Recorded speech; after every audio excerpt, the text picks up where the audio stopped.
सुरुवातीला बातमी सोलापूर संदर्भातली आहे। सोलापूर पुणे राष्ट्रीय महामार्ग आणि सोलापूर कोल्हापूर राष्ट्रीय महामार्ग बंद झाल्यामुळे सोलापूर रेल्वे जंक्शनवर प्रवाशांची तुफान गर्दी दिसून येतेय।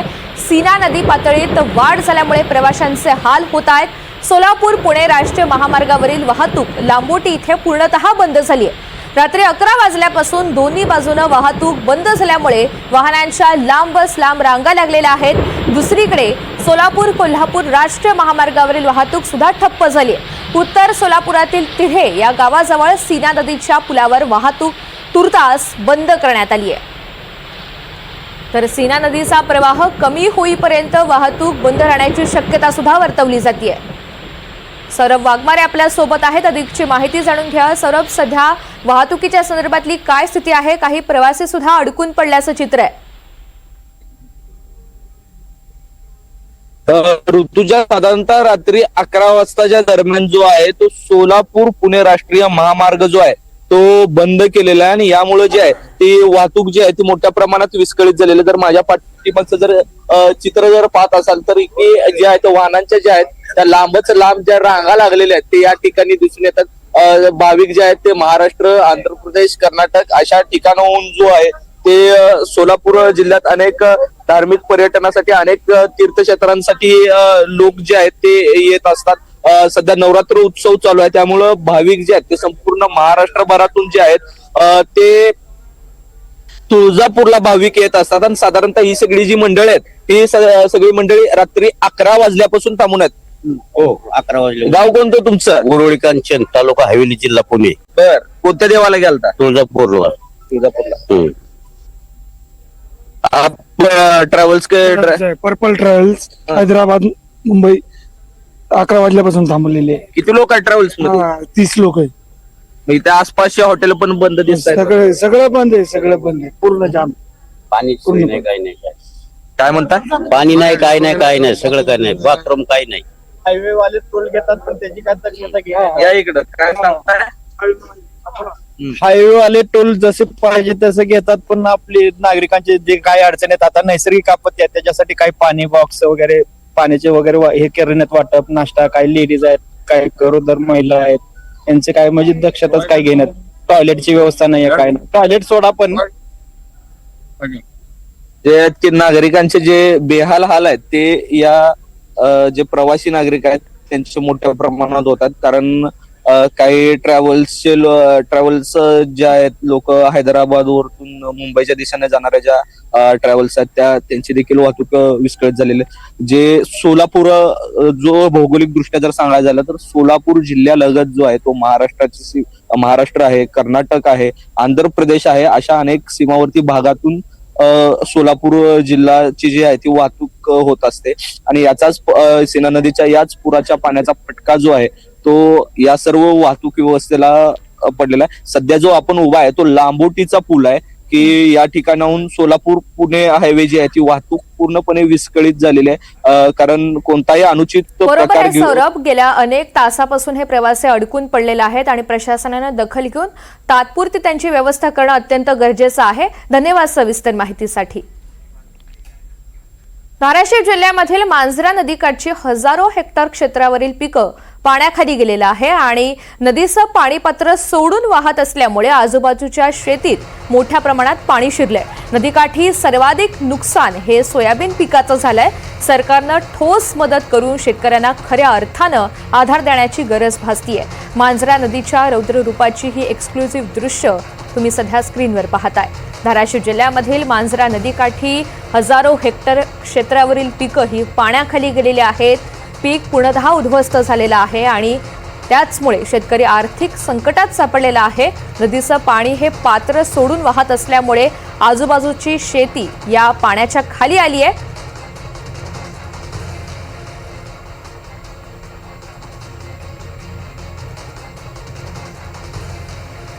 तिकडे वाशिम जिल्ह्यामध्ये काही दिवस सतत पाऊस झाल्यानंतर आता काही भागामध्ये हवामानानं उघडीप दिलेली आहे आणि त्यामुळे शेतकरी आपल्या शेतामध्ये उतरून सोयाबीन काढणीला लागलेले आहेत। पिकाची दाणे गळून नुकसान होऊ नये म्हणून मजुरांच्या मदतीने हातानेच सोयाबीन सोगण्याचं काम सुरू आहे। अतिवृष्टीमुळे मोठ्या प्रमाणावर शेती पिकांचं नुकसान झालंय, तरी सुद्धा उरलेलं पीक वाचवण्यासाठी शेतकऱ्यांची धडपड सुरू आहे। काही ठिकाणी शेतात मजुरांची लगबग दिसून येते, तर काही ठिकाणी शेतकरी कुटुंबासह कापणी आणि सोगणीचं काम करतायत।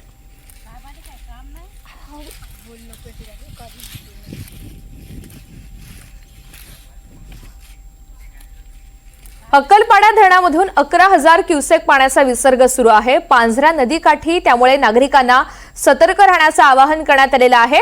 गेल्या काही दिवसांपासून धुळे शहरासह धुळे जिल्ह्यामध्ये होत असलेल्या मुसळधार पावसामुळे जिल्ह्यातील सर्वच पाण्याचे प्रकल्प हे ओसंडून वाहत आहेत। त्यामुळे पांझरा नदी पात्राच्या पाणलोट क्षेत्रामध्ये सुरू असलेल्या मुसळधार पावसामुळे पांझरा, मालनगाव, जामखेडी हे पाण्याचे प्रकल्प पूर्णतः भरलेले आहेत आणि या प्रकल्पामधून पाण्याचा विसर्ग हा अक्कलपाडा धरणामध्ये करण्यात आलेला आहे। अक्कलपाडा धरण आता पूर्ण क्षमतेनं भरलंय, त्यामुळे काल सायंकाळच्या सुमारास बाजूला नदीपात्रामध्ये 11,000 क्युसेक पाण्याचा विसर्ग करण्यात आलेला असून नागरिकांनी त्यामुळे सतर्क राहावं असं आवाहन करण्यात आलंय। या स्थितीचा आढावा घेतलेला आहे आमचे प्रतिनिधी नागेंद्र मोरे यांनी।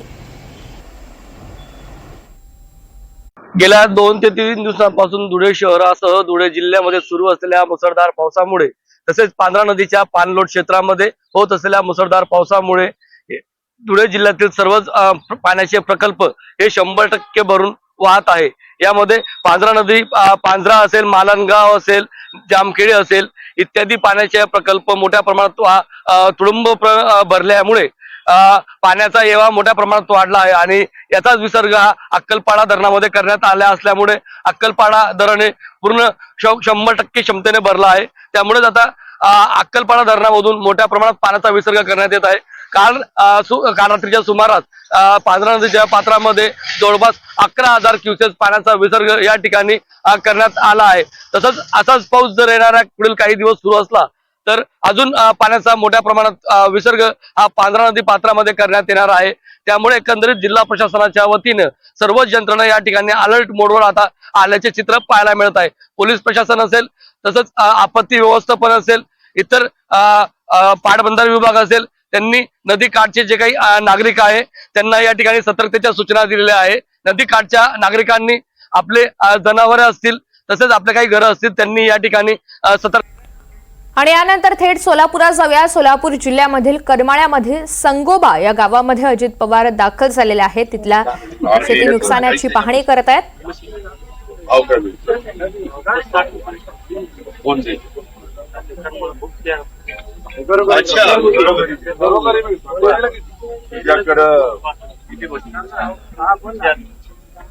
पण मग बोटीन वगैरे पण आणण्याचा प्रयत्न किती दिवस पण जाईल? 6 दिवस झाले पाणी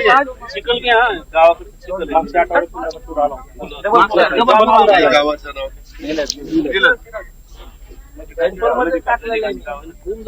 मंदिरासारखंच गाव आहे।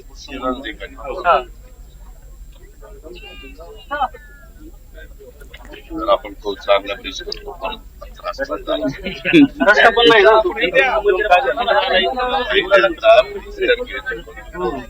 आता काय काय पण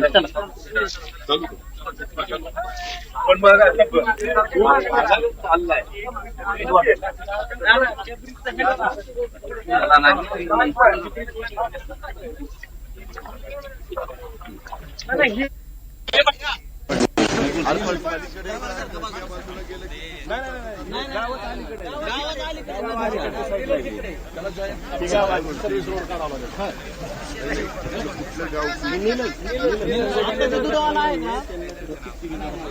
अरे आता तुम्ही काय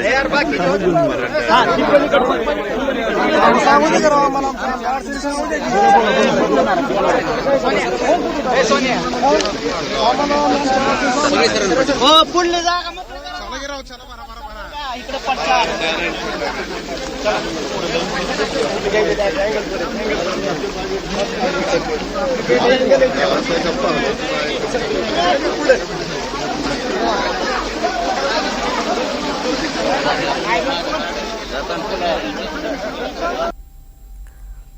तर उपमुख्यमंत्री अजित पवार हे शेतकऱ्यांच्या बांधावर पोहोचले. सोलापूरच्या करमाळ्यामध्ये जिथे अतिवृष्टीमुळे नुकसान झालेलं आहे तिथे ते पाहणी करतात. सध्या संगोबा या गावामध्ये अजित पवार पोहोचलेले आहेत आणि तिथे नेमकं किती नुकसान झालंय हे शेतकऱ्यांकडून त्यांनी जाणून घेतलेलं आहे. शेतकऱ्यांनी सुद्धा भरघोस मदतीची मागणी केलेली आहे आणि जास्तीत जास्त मदत आपण करू असा शब्द, असं आश्वासन अजित पवार यांनी दिलेलं आहे. शेतकऱ्यांशी ते संवाद साधतायत. निधीची चिंता करू नका असं आश्वासन सुद्धा सोलापूरच्या दौऱ्यादरम्यान अजित पवार यांनी दिलेलं आहे. पंचनाम्यासाठी ड्रोनचा वापर आपण करणार आहोत. मदत देताना 65 मिलीमीटर पावसाची अट ठेवणार नाही अशी एक मोठी घोषणा सुद्धा याच दौऱ्यादरम्यान, सोलापूरच्या दौऱ्यादरम्यान अजित पवार यांनी केली आणि निधीची चिंता करण्याचं कारण नाही असा शब्द अजित पवार यांनी शेतकऱ्यांना दिला. सध्या ते संगोबा, करमाळ्यामधील संगोबा या गावामध्ये पोहोचलेत. साईड द्या,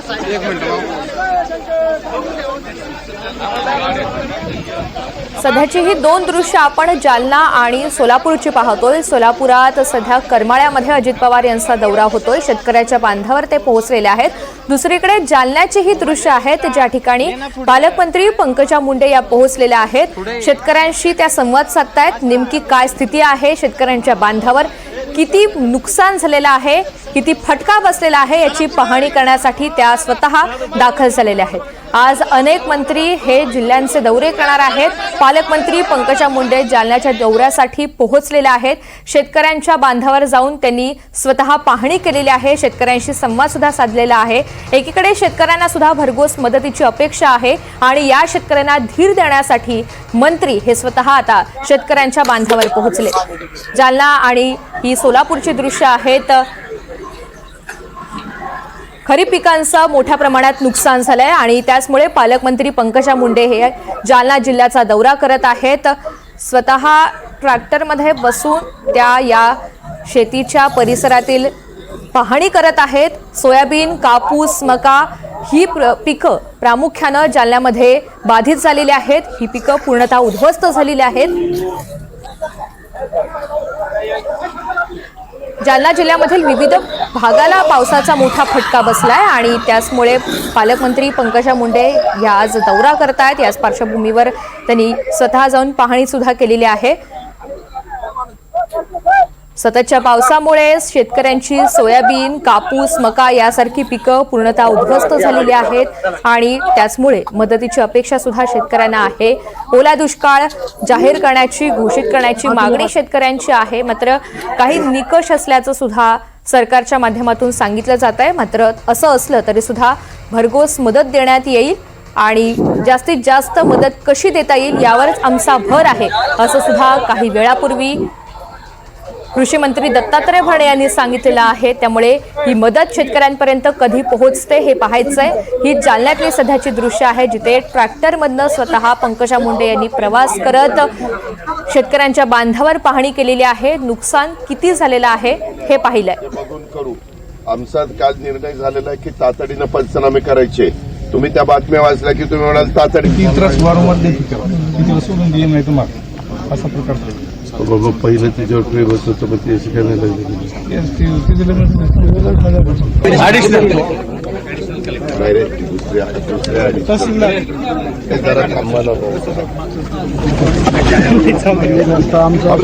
पण तर अजित पवार यांनी शेतकऱ्यांशी बातचीत केली आहे. नेमकं काय घडलंय, किती नुकसान झालेलं आहे, शेताव्यतिरिक्त सुद्धा किती नुकसान झालेलं आहे, सध्याची नेमकी काय स्थिती आहे हे त्यांनी पूर्णपणे जाणून घेतले. त्यांच्यासोबत काही अधिकारी सुद्धा आहेत. तेच विचारतोय ना, त्यांना सांगतोय की दादा प्रेसला दादा घेतलंय सध्याची ही जालन्याची दृश्य आहे. जालन्यामध्ये पंकजा मुंडे पोहोचल्यात. स्वतः पाहणी करण्यासाठी पालकमंत्री पंकजा मुंडे जालन्याचा दौरा करतायत. आजच्या या दौऱ्यामधनं विविध गावामध्ये जाऊन नेमकी काय स्थिती आहे हे जाणून घेतलं जाईल. बाधित पिकं मोठ्या प्रमाणात आहेत आणि पूर्णतः पिकं उद्ध्वस्त झालेली आहेत. असं असताना शेतकऱ्यांना सध्या पंचनामे नव्हे तर थेट भरघोस मदतीची आणि सरसकट मदतीची अपेक्षा असल्याचं ते वारंवार सांगतायत आणि त्याच अनुषंगानं सरकार सुद्धा याचा कसा विचार करतं हे पाहायचंय। जालना जिल्ह्यामध्ये विविध भागामध्ये मोठ्या प्रमाणात अतिवृष्टी झालेली आहे, परिणामी शेतात पाणी शिरलेलं आहे, घरांचं सुद्धा काही प्रमाणात नुकसान झालेलं आहे। मात्र प्रामुख्यानं शेतकऱ्यांना आता मदत करण्यासाठी पालकमंत्री पंकजा मुंडे या स्वतः पाहणी दौऱ्यासाठी उतरलेल्या आहेत। या गुडघाभर पाण्यामधनं काही जण प्रवास करताना आपण पाहतोय। पाण्याची पातळी प्रचंड असल्यामुळे ट्रॅक्टरवरून पंकजा मुंडे या शेतातून सध्या जात आहेत। तिथे गावकरी सुद्धा आहेत आणि अधिकारी सुद्धा, त्यांची सुद्धा हजेरी आहे आणि ही संपूर्ण पाहणी झाल्यानंतर आता शेतकऱ्यांसाठी कोणती मोठी घोषणा होते हे पाहायचंय। लक्ष्मण सोळंके आपल्यासोबत आहेत, अधिकची माहिती त्यांच्याकडून जाणून घेऊयात। लक्ष्मण, पंकजा मुंडे पोहोचल्यात, नेमकी काय स्थिती आहे सध्याची? आपण बघू शकतो की काल जालना जिल्ह्यामध्ये मोठ्या प्रमाणात या ठिकाणी अतिवृष्टीदृश्य पाऊस झाला होता आणि त्यामुळे गोळेगाव परिसरात या संपूर्ण गावाला परवाच्या रात्री वेढा पडलेला होता आणि त्या परिसरात मोठ्या प्रमाणात नुकसान झालेली होती आणि त्या परिसरात आता पंकजा मुंडे पाहणी करण्यासाठी त्या ठिकाणी दाखल झालेला आहे। एकंदरीत जर बघितलं तर जालना जिल्ह्यामध्ये मोठ्या प्रमाणात पाऊस झाल्यामुळे शेतकऱ्यांच्या पिकाचं अनुदान नुकसान झालेलं आहे। आपण बघू शकतो की पंकजा मुंडे ज्या रस्त्यानं जात आहेत त्याच रस्त्यानं सुद्धा या ठिकाणी आपल्याला रस्त्यावर पाणी तुंबलेलं दिसतंय, कारण की त्या ठिकाणून वाहनं सुद्धा जाणं शक्य नाहीये। त्यावेळेस आपण बघू शकतो की अग्निशमन दलाच्या वाहनाचा सुद्धा वापर केला जातोय। पंकजा मुंडे यांच्याकडून संपूर्ण परिसराची आता त्या ठिकाणी पाहणी केली जाते आणि पाहणीनंतर शेतकऱ्यांसोबत त्या संवाद सुद्धा साधणार आहे आणि त्यानंतर गोळे गावात जे परवाच्या दिवशी गावात पाणी शिरलं होतं त्यामुळे अनेक लोकांना स्थलांतरित करण्यात आलं होतं, त्या लोकांच्या सुद्धा भेटी त्या पंकजा मुंडे घेणार आहे, कारण की त्या परिसरात झालेल्या पावसामुळे शेतकऱ्यांच्या नुकसानीबरोबरच घरातील साहित्यांचं सुद्धा मोठ्या प्रमाणात नुकसान झालेलं होतं आणि त्या ठिकाणी अक्षरशः बाजूच्या गावातल्या लोकांकडून त्या ठिकाणी राहणाऱ्या नागरिकांना त्या ठिकाणी जेवण पुरवण्यात आलेलं होतं आणि त्यामुळे आपण बघू शकतो की आता पंकजा मुंडे या संपूर्ण दौऱ्यामध्ये पाहणी करणार आहे आणि नुकसानीबाबत याबाबतचा संपूर्ण अहवाल मुख्यमंत्री देवेंद्र फडणवीस यांना सुद्धा ते देणार आहे, कारण की देवेंद्र फडणवीस यांनी सांगितल्याच्या नंतर संपूर्ण राज्यातले जे मंत्री आहेत ते आता पाहणी दौऱ्यावर निघालेले आहे। पंकजा मुंडे जालन्यातल्या गोळेगाव या ठिकाणी पाहणी करणार आहेत, तर त्याचबरोबर आपण बघू शकतो की कृषी मंत्री दत्ता भरणे सुद्धा आता बदनापूर तालुक्यात काही क्षणात या ठिकाणी दाखल होणार आहे आणि सोमठाणा परिसरात ते काल अतिवृष्टी झाली होती आणि पिकाचं नुकसान झालं होतं, त्या पिकाची पाहणी सुद्धा या ठिकाणी दत्ता भरणे सुद्धा या ठिकाणी आता काही क्षणात दाखल होऊन तेही सुद्धा पाहणी दौऱ्याला सुरुवात करणार आहे। लक्ष्मण, गोळे गावातील या गावकऱ्यांची आता सध्याची नेमकी काय मागणी आहे, शेतकऱ्यांच्या काय भावना आहेत, पंकजा मुंडेंना त्यांनी काय आवाहन केलंय?